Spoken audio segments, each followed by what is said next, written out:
जिस पर हमारा हक ना हो और उसे लेने का मन हो, तब महाभारत की शुरुआत होती है। और जिस पर हमारा हक हो और उसे छोड़ देने का मन हो, तब रामायण की शुरुआत होती है। रामायण हमारा पवित्र ग्रंथ है। रामायण से हम जीने की कला भी सीख सकते हैं, एक मैनेजमेंट भी सीख सकते हैं। सीखोगे नहीं तो जीतोगे कैसे? आइए आज मैं बताती हूँ रामायण के कुछ प्रमुख पात्रों के बारे में, जिनसे हम और आप काफ़ी कुछ सीख सकते हैं। Learning from Ramayan. Learning number 1, सबसे पहले हम सीखेंगे राजा दशरथ से। राजा दशरथ की दाढ़ी में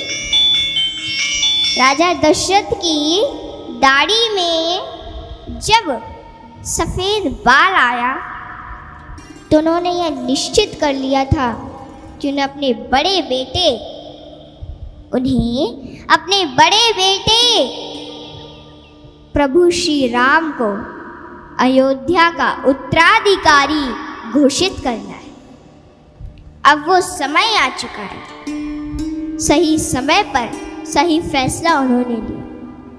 सबसे बड़ी सीख जो सिखाते हैं भरत जी वो यह है कि जिंदगी में परिस्थिति को देखते अपनी क्षमता के अनुसार फ्यूचर को लेकर के डिसीजन ले।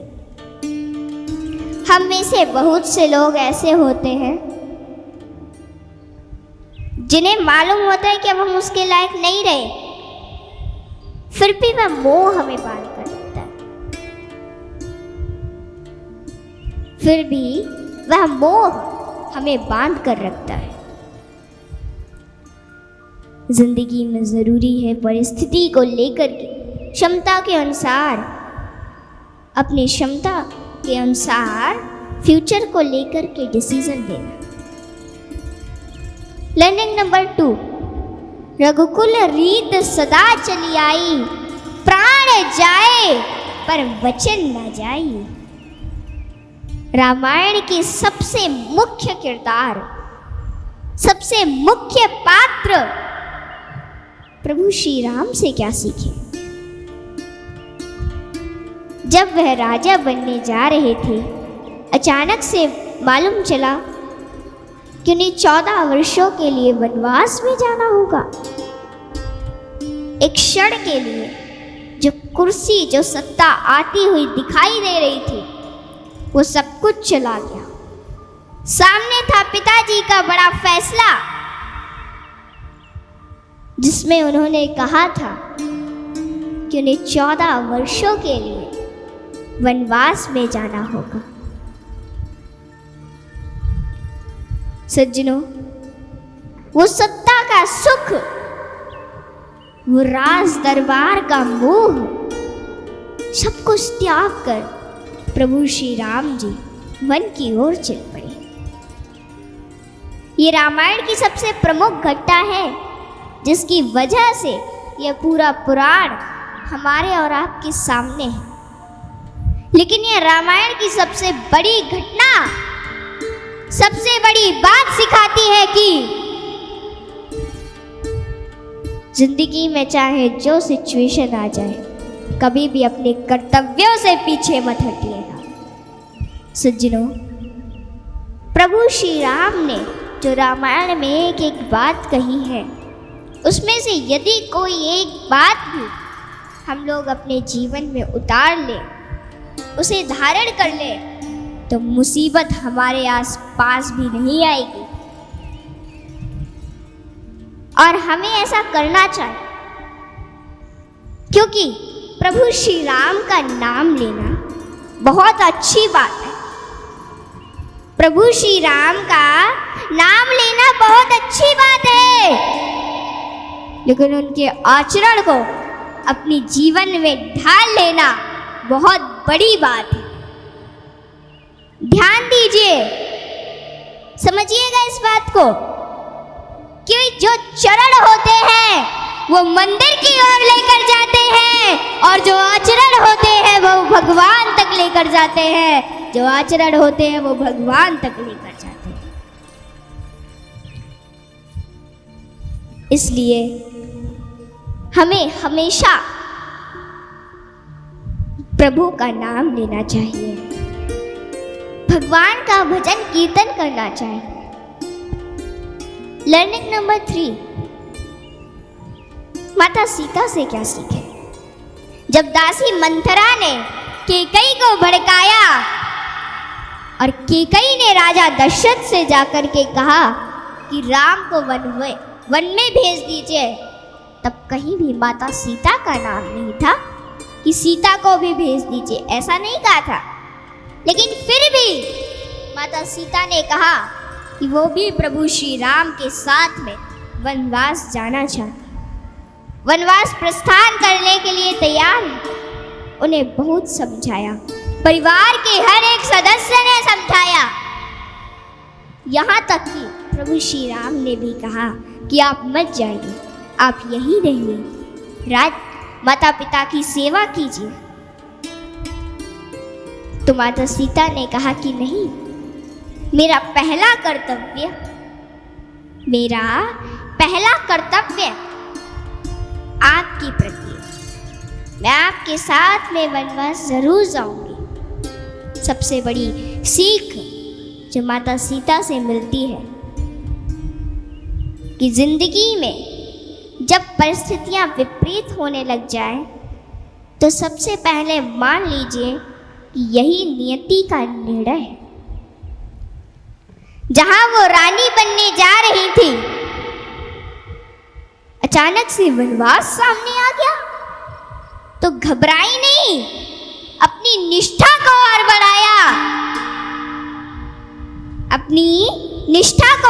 बढ़ाया, और आज हम सभी उन्हें माता सीता के रूप में पूजते हैं, और आज हम सभी उन्हें माता सीता के रूप में पूजते हैं। सज्जनों, अगर परिस्थिति में माहौल बदल भी जाए,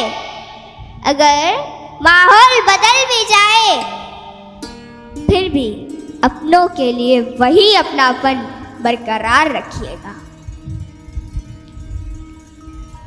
अपनों के लिए वही अपनापन बरकरार रखिएगा। लर्निंग नंबर 4, अब हम बात करते हैं रामायण के उस किरदार की जिससे प्रभु श्री राम को बहुत लगाव था, बहुत प्यार करते थे अपने छोटे भाई भरत से, जिनके बारे में मिसाल दी जाती है, भरत मिलाप के किस्से सुनाए जाते हैं। भरत जी जो कि प्रभु श्री राम के सबसे प्यारे भाई थे। सज्जनों, क्या आपको पता है कि जब प्रभु श्री राम को वनवास दिया गया था तो उस समय वे अपने ननिहाल में थे। जैसे ही उन्हें मालूम चला कि प्रभु श्री राम राजपाट सबको छोड़कर और जंगल की ओर चले गए हैं, तो वे तुरंत दौड़े चले आए और प्रभु श्री राम से जाकर के प्रार्थना की कि आप चलिए, वो राज्य संभालिए, वो राज्य आपका है, उस पर आपका अधिकार है। प्रभु श्री राम ने मना कर दिया कि नहीं, आप चाहिए, आप जाकर के संभालिए। पिताजी का निर्णय है, मानना तो होगा, 14 वर्षों का वनवास मिला है, जीतना तो होगा, आप जाइए, आप जाकर के संभालिए।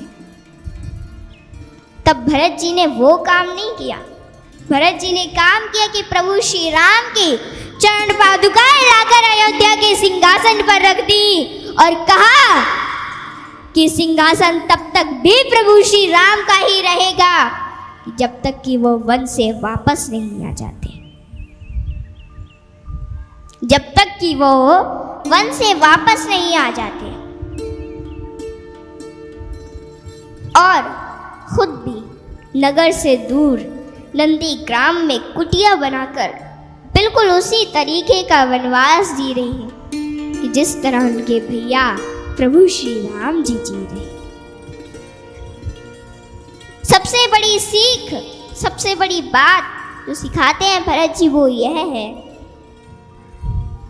कि जिस चीज पर आपका नैतिक अधिकार नहीं उस पर अपना अधिकार मत जमाइए, और जिस चीज पर किसी और का अधिकार है उसे पूरी रिस्पेक्ट कीजिए जिसके आप योग्य हैं। यही सिखाते हैं रामायण के भरत जी, यही सिखाते हैं सज्जनों रामायण के भरत जी। सज्जनों, क्या आपको पता है कि हमारी इस भूमि का नाम भारतवर्ष क्यों पड़ा? बताइए, आप लोगों को पता है? हमारी इस भूमि पर 3 भरत हुए। एक केकई कुमार श्री भरत, दूसरे श्रीमद् भागवत के ज्ञानी जड़ भरत, और तीसरे दुष्यंत नंदन शकुंतला कुमार श्री भरत। इन तीनों भरतों की वजह से हमारी भूमि का नाम भारतवर्ष पड़ा। हम इन तीनों भरतों को प्रणाम करते हैं सज्जनों, तीनों भरतों को प्रणाम करते हैं। पात पात पर राधिका, कड़ कड़ में घनश्याम, अंकित है जिस भूमि पर वह श्री वृंदावन धाम। मनमोहन सी मोहनी श्री राधे जी को दास, नहीं मिलेंगे स्वर्ग में केवल ब्रज के पास। नहीं मिलेंगे स्वर्ग में केवल ब्रज के पास।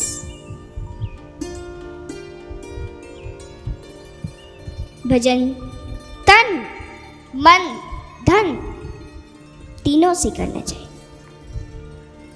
तन मन से भजन ना बन पड़े तो केवल वचन से ही भजन करना चाहिए, क्योंकि भजन में स्वयं एक ऐसी शक्ति होती है कि जिसके प्रताप से आगे चलकर सब कुछ अपने आप ही भजनमय हो जाता है।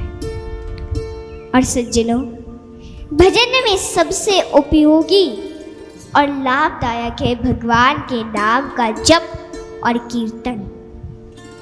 बस जप और कीर्तन में मन लगा लीजिए। नाम की शरण ले लीजिए, नाम अपने आप ही तुम्हें अपना लेगा। और नाम नामी में अभेद नहीं है सज्जनों। नाम के द्वारा अपनाए जाकर तुम नामी भगवान के द्वारा सहज ही अपनाए जाओगे। और याद रखो, जिसको भगवान ने अपना लिया उसी का जन्म और जीवन सफल धन्य है, उसी का जन्म और जीवन सफल धन्य है। जिस प्रकार अग्नि में दाहिक शक्ति स्वाभाविक है, उसी प्रकार भगवान नाम में पाप को विषय प्रपंच में जगत के मोह को जला डालने की शक्ति स्वाभाविक है। इसमें भाव की आवश्यकता नहीं है। अभ्यास बनो, नाम लेने की आदत डालो। नाम लेत भव सिंधु सुखाए, इस पर श्रद्धा करो, इस विश्वास को दृढ़ करो। कंजूस की भांति नाम को संभालो। हम मंदिर में जाकर उन मूर्तियों की ओर देखते हैं जिनको हमने बनाया है, परंतु घर में उन मूर्तियों की ओर नहीं देखते जिन्होंने हमें बनाया है। शिक्षा से पहले संस्कार, व्यापार से पहले व्यवहार, और भगवान से पहले माता पिता को पहचानना जीवन की अधिकतर कठिनाइयों का हल कर देता है। जीवन की अधिकतर कठिनाइयों का हल कर देता है।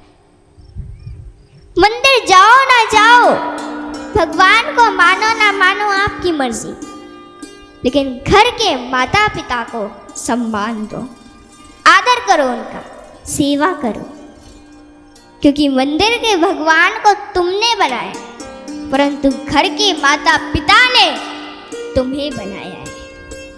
घर के माता पिता ने तुम्हें बनाया है प्यारे।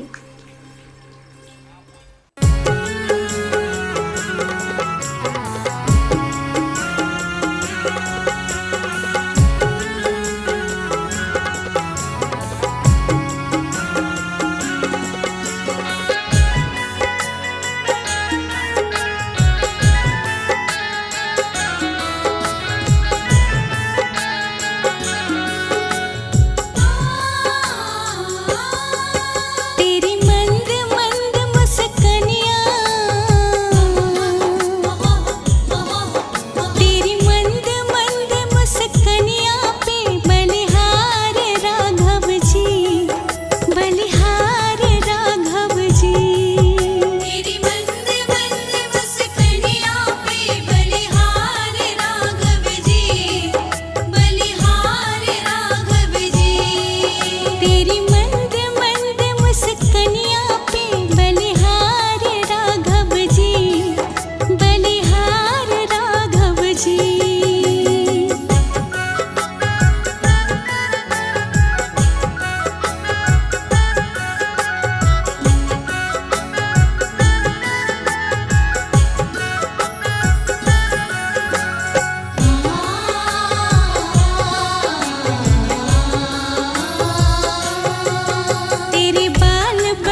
सुख